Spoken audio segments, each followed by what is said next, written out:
Ano nga ba ang sakit na sarcoma at makakaapekto ba ito sa ating mga mata? Hi mga idol, ako si Doc Doms. And welcome back to my channel. Para sa mga bago lang sa channel ko, I'm a board certified ophthalmologist and a retina specialist here in the Philippines. So if you want medical and eye contents, please don't forget to hit that subscribe button and turn on that notification bell for more videos like this. Pero disclaimer lang po, ang mga videos na ginagawa ko ay hindi para mag-diagnose ng mga iba't ibang sakit nyo sa mata dahil mahirap mag-diagnose sa ganitong platform.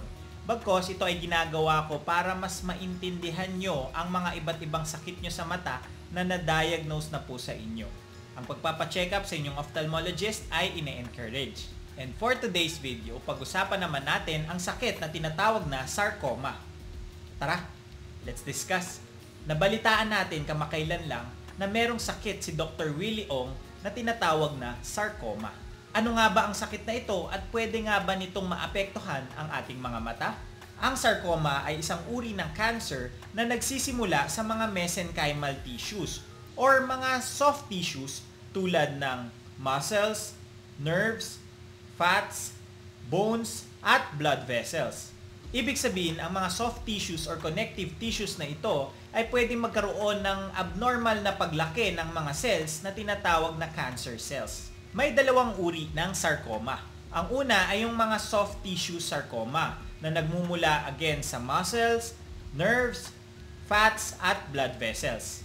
At yung tinatawag naman na bone sarcoma na tumutubo, syempre, sa mga buto. Ang pinakakilalang uri nito ay yung tinatawag na osteosarcoma na kadalasan nakikita sa mga kabataan. Hindi kasing karaniwan ang sarcoma kumpara sa mga ibang cancer tulad ng breast cancer at lung cancer.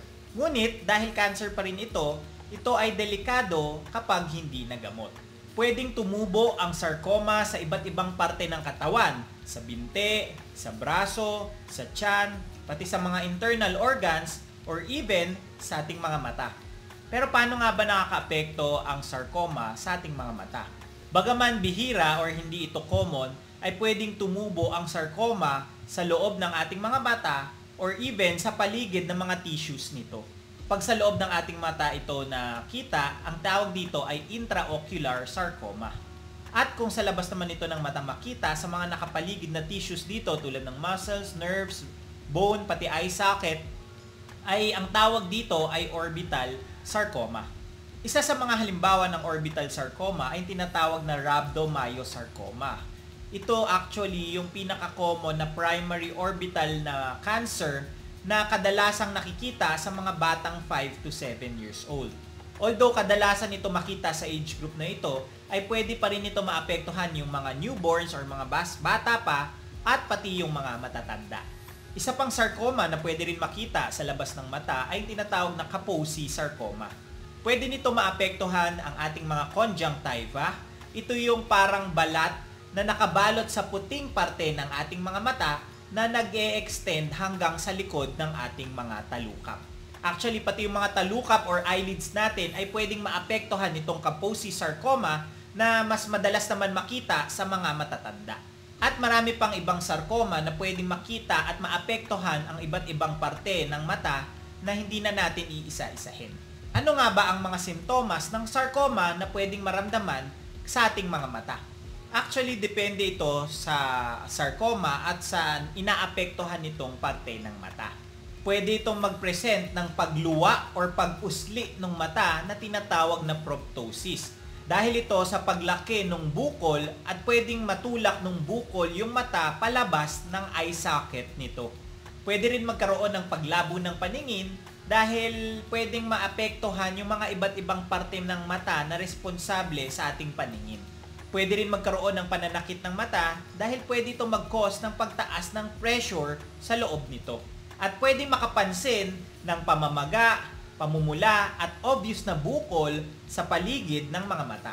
Kaya kapag nakaramdam ka ng mga sintomas na ito, ay mahalagang magpa-check up ka sa inyong ophthalmologist para ma-diagnose ng maaga at magawan ng paraan ng maaga.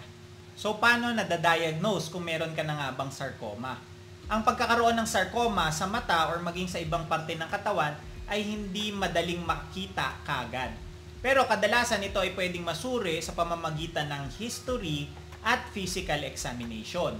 na kung saan maraming itatanong muna sa iyo ang inyong mga doktor para malaman ang mga iba't ibang impormasyon para sa tamang diagnosis. Tulad ng kung ano yung mga sintomas na nararamdaman, kung kailan nga ba ito nagsimula, yung mga iba't ibang risk factors tulad ng lahi ng cancer sa pamilya, kung ano yung trabaho, at iba pang mga sakit sa katawan at marami pang iba. Tapos, i-examine ng mabuti ng inyong mga doktor ang inyong mga katawan para maghanap ng mga bukol na pwedeng makapa. Next naman na pwedeng makatulong ay yung mga diagnostic examination or mga imaging tests. Tulad ng mga ultrasound, CT scan, or MRI para makita ang loob ng katawan kung meron itong bukol at masukat kung gaano na ito kalaki. Meron ding mga blood exams or kukunan ka ng dugo para ma-examine at makita kung merong mga markers para sa mga iba't ibang klase ng sarcoma. At syempre, ang makakapagsabi at makaka-confirm ng diagnosis ay ang biopsy. Dito, kukuha ang doktor ng sample mula dun sa bukol para mapag-aralan nito kung ito ba ay benign or malignant o yung cancerous. Sa kaso naman ng sarcoma sa mata, ay pwedeng makatulong ang mga imaging procedures na ultrasound at OCT or Optical Coherence Tomography para malaman ang lokasyon ng bukol at masukat kung gaano na ito kalaki. So, paano naman ginagamot ang sarcoma? Again, nakadepende na naman ito sa lokasyon, sa uri at sa size or laki ng tumor. Pero ilan sa mga paraan ng paggamot nito ay ang mga sumusunod. Una ay through surgery. Kung maaari naman matanggal ng doktor ang buong tumor sa pamamagitan ng operasyon, ay pwede itong operahan. Sa kaso naman ng sarcoma sa mata, ay pwedeng mahirapan tanggalin ang buong bukol lamang, na minsan ay mangangailangan na tanggalin ang buong mata at yung mga tissues sa paligid nito. Mas magandang gawin ito para maisalba ang buhay at hindi na kumalat yung mga cancer cells na galing sa mata papunta sa ibang parte ng katawan. Next naman ay ang radiation therapy. Ito naman ay gagamit ng high energy na rays or radiation para naman patayin yung mga iba't ibang cancer cells. Pwede itong gamitin kasabay ng surgery or operasyon or pangunahing treatment kung hindi na kayang operahan ang bukol. Next naman, pwede rin gawin ang chemotherapy. Ang chemotherapy naman ay gagamit ng gamot para patayin naman yung mga cancer cells. Although maraming pwedeng maging side effects ito tulad ng paglagas ng buhok, panghina ng katawan, at marami pang iba. And lastly, pwede rin yung tinatawag na targeted therapy, na kung saan gagamit ng gamot na specific para dun sa mga cancer cells para mapigilan ang pagkalat at paglaki nito.